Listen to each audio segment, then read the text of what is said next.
काय चाललंय तुझं? काय करते? अहो त्या शेजारच्या त्या रिकुता येते का नाही, त्यांच्या त्या सविताला पाहुणं बघायला आले ते. म्हणून तिला साडी पण नाही एक चांगली आणि ड्रेस पण नाही, म्हणून मी आपली ही साडी तिला आपली देते नेसायला. अगं पण त्यांच्याबरोबर तर आपली भांडणं चालली ते चांगले, ते भांडते ते आपल्या बरोबर.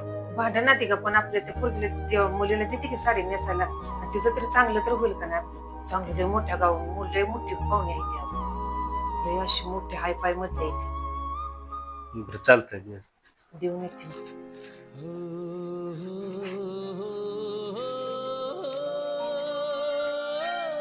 बरं थांब, इकडे इकडे इकडे थांब. इकडे काय हो?